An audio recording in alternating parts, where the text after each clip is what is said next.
जाति, धर्म, मंदिर, मस्जिद और संपत्ति की लड़ाई के बाद अब लड़ाई एक राजा के नाम पर हो रही है। एक जाति कह रही है कि ये मेरा राजा है, दूसरी जाति कह रही है कि ये हमारी कौम के हैं।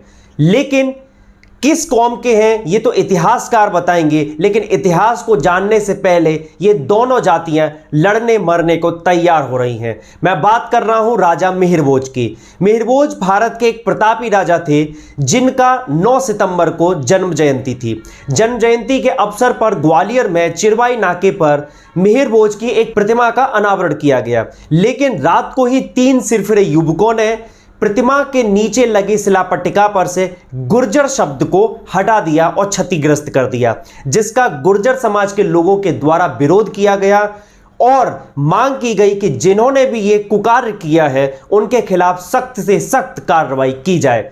लेकिन दूसरे ही दिन राजपूत करणी सेना और राजपूत समाज के लोग कलेक्ट्रेट पहुंचे और कलेक्टर को ज्ञापन सौंपकर यह मांग की कि मिहिर भोज की प्रतिमा का जो अनावरण हुआ है उस प्रतिमा के शिलापट्टिका से गुर्जर शब्द को हटाया जाए, क्योंकि मिहिर भोज एक राजपूत राजा थे, ना कि गुर्जर। अब ये दोनों जातियां एक दूसरे से लड़ाई लड़ रही हैं कि ये हमारे राजा थे, ये हमारे राजा थे। मिहिर भोज भारत में लगभग 50 वर्ष तक राजा रहे। उनका शासनकाल 836 ईस्वी से 885 ईस्वी तक रहा। उनका साम्राज्य कश्मीर से कर्नाटक और मुल्तान से पश्चिम बंगाल तक फैला हुआ था। उनकी राजधानी कन्नौज थी। उनके शासनकाल के वक्त अरबों के आक्रमण लगातार भारत पर होते रहे और भारत की भूमि को मुस्लिम आक्रांताओं के द्वारा भयाक्रांत लगातार किया जा रहा था।